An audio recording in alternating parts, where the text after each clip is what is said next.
A little over a year ago, St. Lucie County, the state of Florida, and the city of Port St. Lucie broke ground on a new facility that's going to have a huge impact here on the Treasure Coast. Find out what it is and when it'll be finished next on Inside St. Lucie.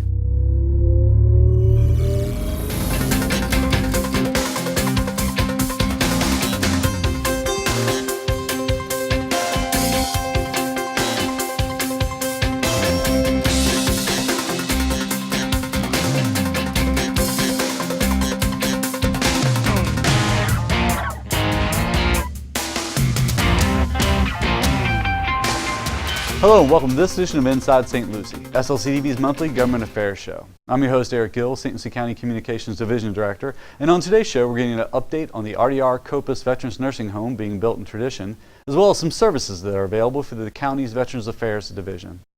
My guests today are St. Lucie County Commissioner Linda Bartz, as well as county staff Wayne Teagarden and Glenn Henderson. But before we meet our guests, here's some upcoming events and announcements from the Board of County Commissioners. St. Lucie County pools will open for the summer months Memorial Day weekend, but registration is already underway for swim lessons. St. Lucie County operates 3 pools, the Ravenswood Pool in Port St. Lucie, the Lakewood Park Pool in northern St. Lucie County, and the Lincoln Park Pool in Fort Pierce. For details on hours and programs, visit the county's website at stlucieco.gov/aquatics. Tickets are on sale now for the St. Lucie Mets 2019 summer season at First Data Field, located at 527 Northwest Peacock Boulevard in Port St. Lucie. Games are underway now through early September. Don't miss fun promotional nights such as Ladies Night, Bark in the Park, and Dollar Nights. For tickets, call 772-871-2115 or visit stluciemets.com. Semi-Pro Soccer is back at South County Stadium with 2 different teams. PSL United, which is part of the United Premier Soccer League, and the Treasure Coast Tritons, which is part of the USL League. Teams are competing now through July. For details about game times, visit the county's website at stlucieco.gov/calendar. A reminder that the Board of County Commission meetings are held at 6 p.m. on the first Tuesday and at 9 a.m. on the third Tuesday in the Commission Chambers of the Roger Poitras Administration Annex, 2300 Virginia Avenue, Fort Pierce. The board typically holds an informal meeting on the second Tuesday at 9 a.m. in Conference Room 3. Now for the latest updates about all St. Lucie County Commission meetings, workshops, and events, be sure to visit our website at stlucieco.gov. And if you'd like to be added to our press release distribution list, send us an email at slctv@stlucieco.org. We also hope you'll follow us on Facebook, Twitter, and Instagram. We're going to take a quick break. Before we do, we're going to check in with the latest economic development stats with another episode of St. Lucie Works.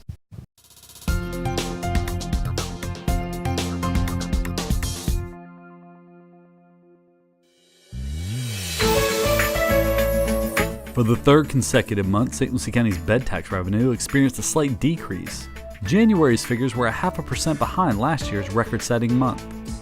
Overall building activity increased by 13% in January compared to December, with 928 permits submitted. Revenue for that same time frame increased by 55%. According to the Florida Realtors Association, the median home sale price in January was more than $220,000, up 5.4% from last year, while condos jumped in value by 19% with the median price at $180,000. St. Lucie County's unemployment rate slipped upward slightly in January to 5.1%, up just 0.5% from December. A year ago, St. Lucie's unemployment rate was 5.9%. Statewide, the unemployment rate was 3.9%. There were more than 1,000 jobs in the Treasure Coast compared to this time last year, with the largest gains in leisure and hospitality, education and health services, and government.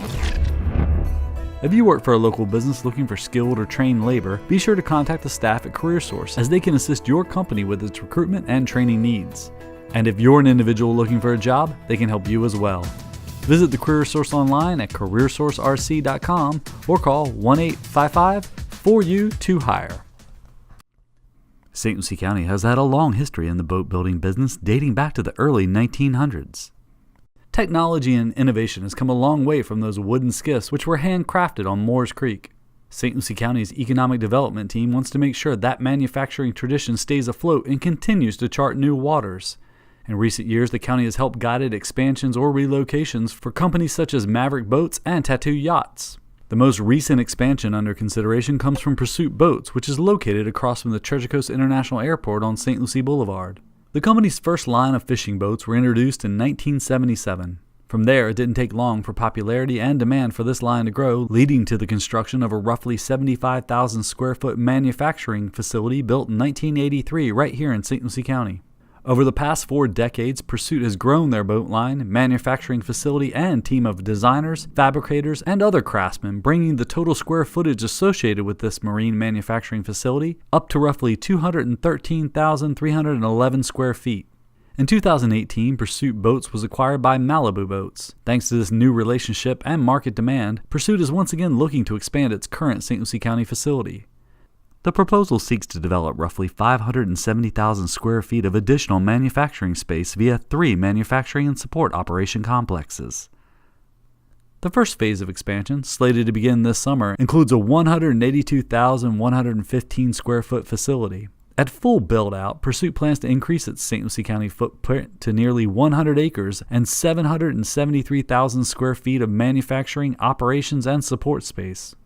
Pursuit plans to match their legacy on the water with their environmental stewardship at the St. Lucie County facility. The expansion plans, which include roughly a 111-acre project site, encompasses preservation and management of roughly 42 acres of scrub jay habitat in coordination with St. Lucie County's Environmental Resources Department.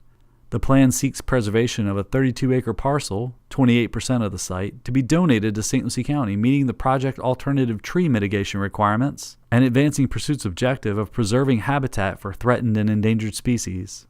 Pursuit has also extended support for the acquisition of 10 additional acres south of the proposed site by St. Lucie County through the Environmentally Sensitive Lands Program. Collectively, the 42-acre site will be managed by St. Lucie County's Environmental Resources Department, in accordance with the Scrub Jay Habitat Management Plan approved by the U.S. Fish and Wildlife Services as part of the project's Army Corps of Engineers permit approval. Presently, Pursuit employs nearly 400 people at its St. Lucie County location, with intentions to add approximately 200 new jobs with an average wage of roughly $54,000 annually upon completion of the Phase 1 expansion. The projected capital investment is expected to exceed $17 million, with Treasure Coast architects, engineers, and construction companies working on the project. The overall impact of the construction project is expected to have a $41 million direct and indirect impact on the local economy, creating about 236 construction jobs.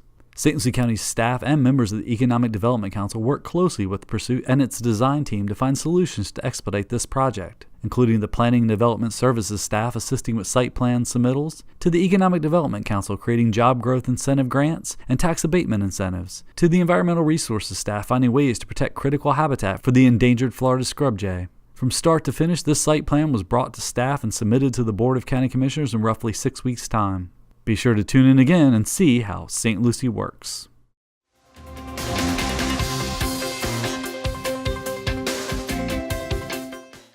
Welcome back to Inside St. Lucie. I'm your host, Eric Gill, and I'm joined by St. Lucie County Commission Chair Linda Bartz. Thank you, Commissioner, for joining me. Oh, thanks for having me. And Glenn Henderson, our Mosquito Control and Erosion District Director, which seems a little odd to have the Mosquito Control and Erosion District on a show about veterans, but in Glenn's other life here at the county, he was a grant writer and instrumental in helping us get the RDR Copus Veterans Nursing Home in Tradition. So, and we wanted to have an update on that because the walls are going up now on that building. Very, very exciting. Finally. Very exciting. It was a lot of work. Yeah.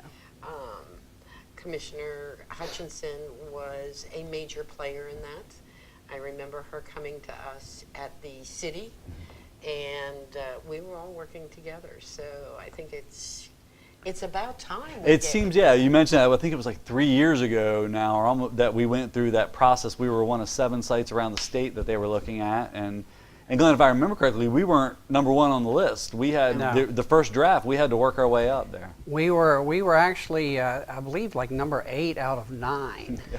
And when it was all said and done, we were number 1. So it was quite an effort. Yeah, because like Commissioner Bart said, it was a true collaborative effort between the Yes. city, the county, private developer, you know, the folks at Core Community or Tradition there that donated the land to the county, and you know, again, having partners and having some of those institutions like IRSC and Kaiser with the nursing schools to show Yes. that we had a workforce ready to go. And Well, and frankly, you say we were number 8 and we had to work hard. They just had to realize that we were number 1. That's right. Yeah. Because this community is just, where else? Yeah. This is the best place for it to be. And we certainly have the need here, and Yes. the location was perfect. and it all came together, and it was just an incredible process to be part of that. Yeah, and for those that don't know, it's a 28-acre site. It's I think in my directions, west of 95, right there off Becker Tradition. You kind of drive past the retail place right across the street from the Brennedy, which is an assisted Yes. living facility. So and it's a great spot. I remember walking through it, even though it was July and it was really hot. It was a beautiful site. There's some nice wetlands back there that we worked with our environmental resources department to help protect the wetlands as well as mitigate gopher tortoises. We relocated them to some new homes at some of our preserves. So, but we broke ground a year ago now this month. But you know, construction, I'm sure, is booming. So that's probably slowed some of the progress down too. That may be part of it, but let's face it, we want it done right. You know, if they were building your house, you would not be happy with a year. But this is not a residential home. Sure. This is a unique facility to honor our veterans. Yeah. And, you know, we are a county of veterans. As you can see when you go out, and we have our Purple Heart parking spots and the things that we do for our veterans, they're very, very important to this community. Yeah, and I think that played into the logistics of how we ended up with it, because the closest veterans nursing home, Glenn, is Daytona? It was actually 2 hours in either direction. Broward County to the south, and I believe St. Augustine to the north. So there was a gap in there are 6 state nursing homes across Florida, and there was a large gap on the East Coast, and we're right in the middle of that service area. So it made a lot of sense for them to locate it here. Yeah, and it's got a huge economic boom, just construction-wise. It's a $50 million project, so you know you can see the crews out there now. The walls are going up, and once it's opened, probably in 2020, there's going to be anywhere from 150 to 170 employees there. Correct, and I believe that this is hard to believe at this point, but they're going to start hiring people later this year. Wow. So they will actually start the process of recruiting employment for it. And we will say now that hiring is being done by the state of Florida Department of Veterans, because I've already seen some of the posts we've done. People go, where can we apply? Thinking the county is the one doing the hiring. So it's not workforce. They may use CareerSource, but they probably go through the state. The Florida Department of Veterans Affairs it's their project. They are directing everything, the construction and the employment, and so all the employment would be going through them. Yeah, I'm sure they'll reach out to CareerSource to help with the recruitment, but and probably Kaiser and IRSC looking for those skilled nurses and things. So we don't have a date yet, but the good news is it seems to be moving ahead of schedule, and I hate to say that because then I'll jinx it, but it is moving along, and the state this year has put money in the budget to make sure it gets done and open on time and operating. When this first came, you mentioned you were with the city council. What was the council's response or reaction to it? I think we were all excited about it. It certainly gave us an option and the ability to go out. I've been involved with veterans groups for a long, long time, long before my foray into government. And it gave me the opportunity to hit all those veterans groups and all those veterans that I knew and say, hey, this is for you, come on, we need your support. And they did. And they did. We did. I remember we had a letter writing campaign to Tallahassee, and I think even the surrounding counties, Martin and Indian River, they supported it too, because it will be throughout the Treasure Coast. Right.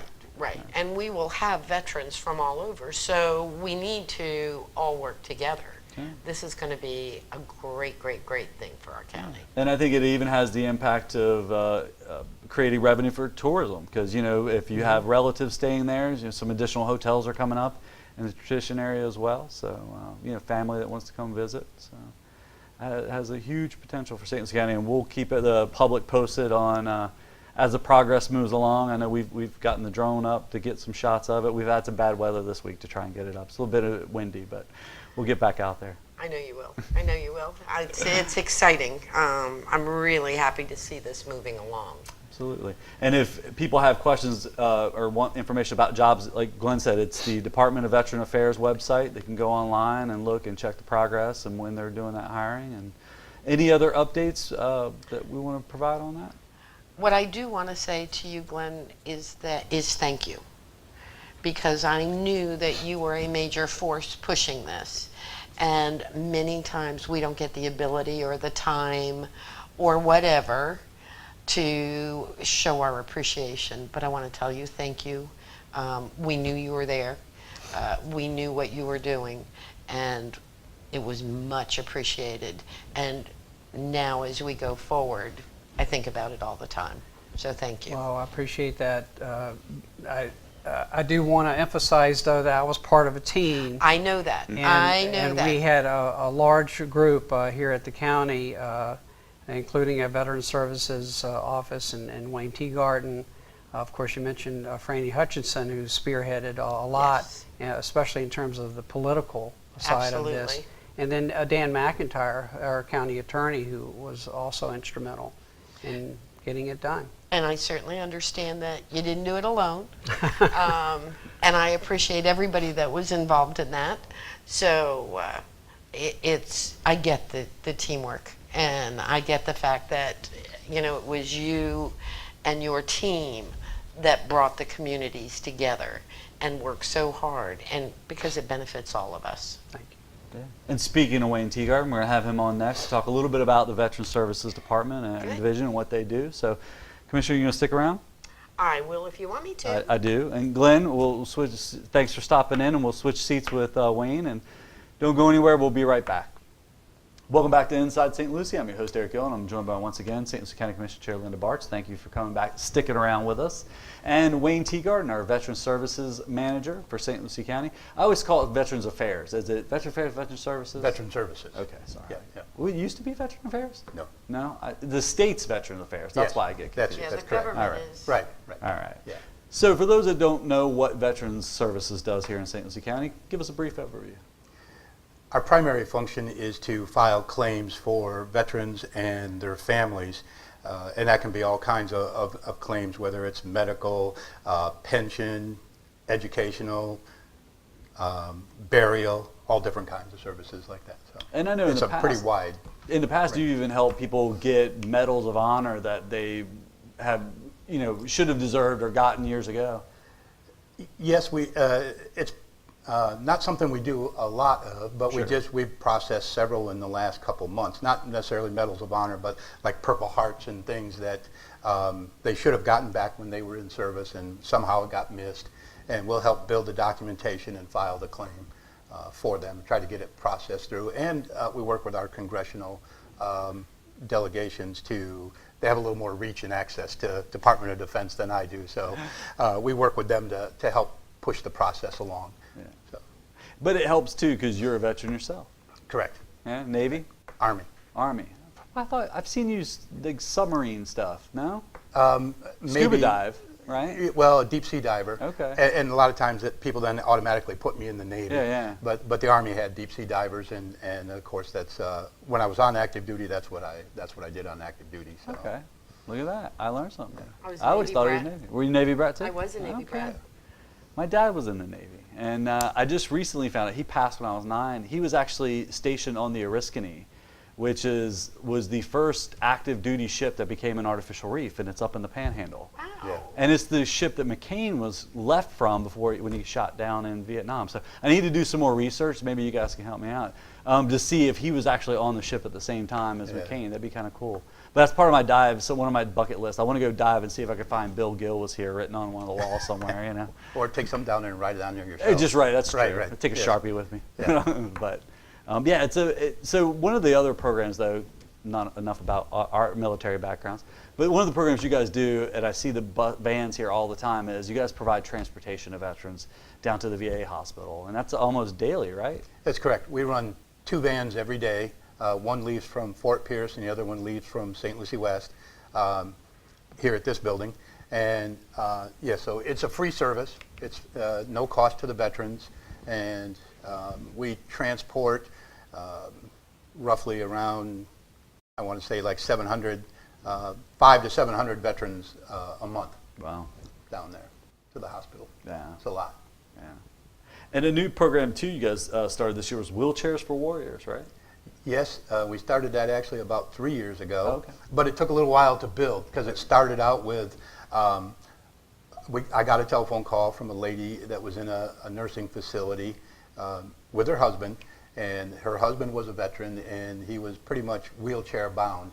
And she called me, and she was 89 and he was 91. Wow. And kind of a heavy-set person, and she said, I just can't push him anymore. They had a regular push-type wheelchair, Sure. and she wanted to know if we had access or could provide them with a power wheelchair. And the immediate answer was, no, we don't have anything like that. But we did say, we'll find you one. And we did. A couple weeks later, we found one, went and took it to him, and she said that it completely changed her husband's life. He lived another year and a half, but then he was able to go down to play cards with his friends, go to meals by himself, and she didn't have to push him and come get him and take him back. And she was, with her age, she was a little bit having difficulty just pushing somebody like that. So she said it changed his life. And then she called us back after he passed and wanted to know if we wanted the chair back. And we said, sure, we'll take it back and we'll give it out to somebody else. And so it started with that one call and that getting that one wheelchair back. And now we have over 30 power wheelchairs. We have, I think, around 15 or 17 scooters. We also have walkers, canes, crutches, all kinds. It's grown to, to that size of an operation. And it actually takes a little bit more of our time than we had anticipated to operate it. We have over 20 power wheelchairs out right now. And one thing that we do is veterans that can get a wheelchair from the VA, we always encourage them to go to the VA and get it. The ones we service, the ones who, for one reason or another, don't qualify to get one from the VA. And the other thing we do is we will provide them to the veteran's spouse if the spouse is the one that needs it, because our thought process, and the VA does not give them to spouses, veterans only. We'll give them to them because our thought process was if the veteran's spouse, whether it's a man or a woman, needs something like a power wheelchair, we're just wearing out the veteran. If they don't have a power wheelchair, we're wearing the veteran out because doing exactly what this lady was doing, pushing the spouse and going getting them and doing those kinds of things. So our thought process was, it still helps veterans. Give it to the spouse, help the veteran. Correct. So it's become a very, very rewarding type of thing for us to do. We do it outside of our normal function. We do it through sponsors and so forth, so we're not using any taxpayer dollars because when we get the wheelchairs, we have to recondition them. We have to make sure all the batteries are fresh and everything. And I hope it's okay, but ABC Medical is one of our sponsors, and they've been great. And so has Chuck Seafood. Been very good sponsor for both of our Pete's done a couple both of our programs. They've been both sponsors, and so they've really allowed us to bring it up and make it something really special. Awesome. So, and one of my VSOs in the office, Jeff Norwood, he runs the program for us and does a great job on that as well. Wayne, is that happening other places, or is that a program that is fairly unique to us? I think it's fairly unique to us. We've gone to conference and talked about it with some of the other, every year we go to 2 conferences and with all the other offices like mine from across the state. And when we've mentioned it or talked about it, everybody is kind of surprised that we're doing it or hadn't thought of it, or you know what I mean? So I think I don't want to say that we know that it's the just only us, one, but it seems rare, Yes. So the fact is, once again, as we talked in the last segment, is that this community is very unique with our veterans. We take care of our veterans. They get the recognition that they should have gotten for many, many years. And we are out there with our honor flights that go up a couple of times a year. We have wonderful people that are donating philanthropic to these organizations. So we really truly love our veterans. Absolutely. And if folks at home are a veteran or have spouses of veterans, need services, Wayne, how can they get in touch with you guys? Well, we have one office in Fort Pierce on the corner of Avenue D and 7th, and that's a walk-in office, so they can be seen same day if they go in there. And our other office in Port St. Lucie on Walton Road is by appointment. We do see walk-ins as we can fit them in, but all of our VSOs have appointments there. And you can call and make an appointment. The telephone number is 772-337-5670. And you can just call, make that appointment, come in and see us anytime. Great. Available on our website? Yep.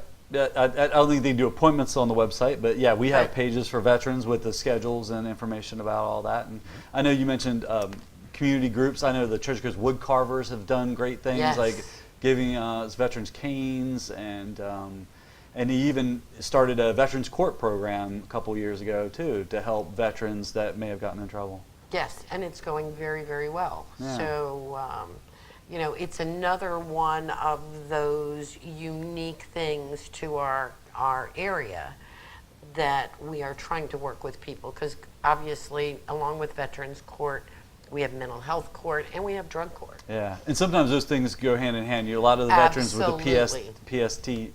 PTSD. Thank you. Sorry, acronyms. Post-traumatic stress syndrome. There you go.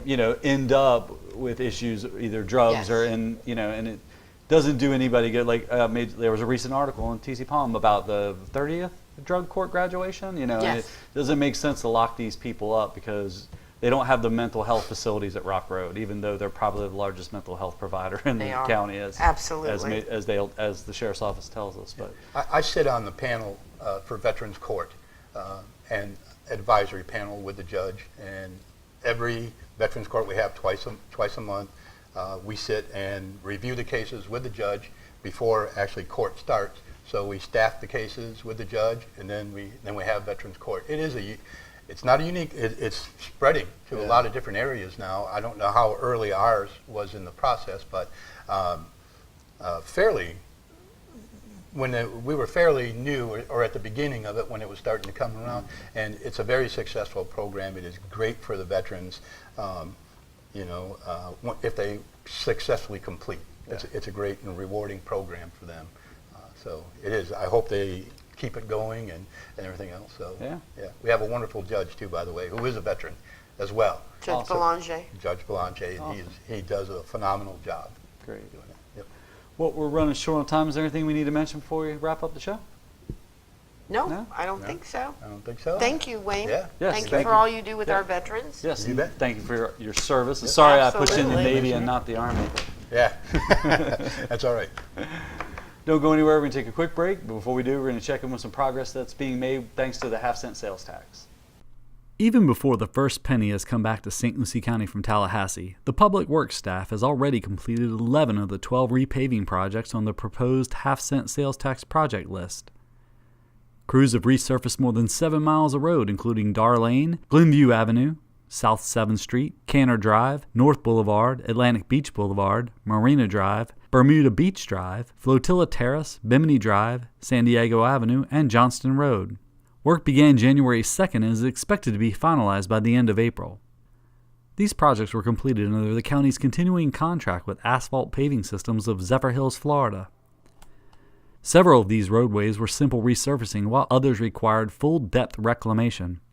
One of the problems St. Lucie County is facing is that many of our roads have already deteriorated to the point of failure.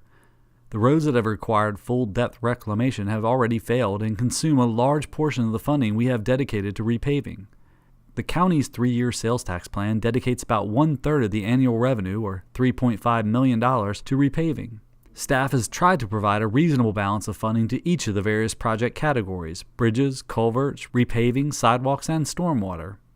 Ideally, the county could surface about 25 miles of roadway with $3.5 million. However, many of the roads on our approved sales tax list will require a full-depth reclamation, which requires more prep work and drives up the cost.